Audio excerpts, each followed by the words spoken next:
Welcome to Chillin' 101. We hope this video helps. In this video, I will show how to make lollipop drawing using an easy method. Let's start with the basic shape.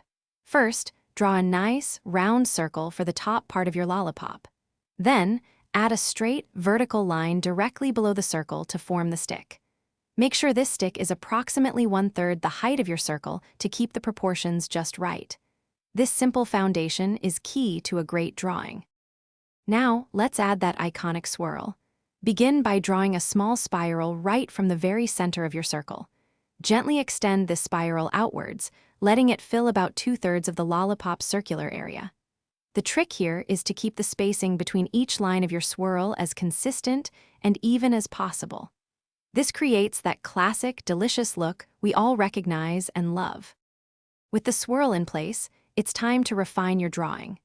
Go over the main outline of your circle and the stick, darkening them slightly to give your lollipop more definition. Next, carefully erase any overlapping lines or small imperfections you might see within your swirl pattern.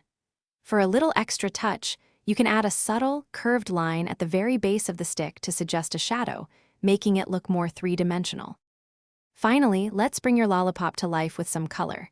Choose 2 or 3 bright, contrasting colors that you love for the swirl pattern. Alternate these colors carefully within each section of your spiral to achieve that classic eye-catching lollipop design. For the stick, a light brown, a soft gray, or even leaving it white will work perfectly. Now you have a fantastic, easy-to-draw lollipop. Thanks for watching. Consider subscribing if we helped you.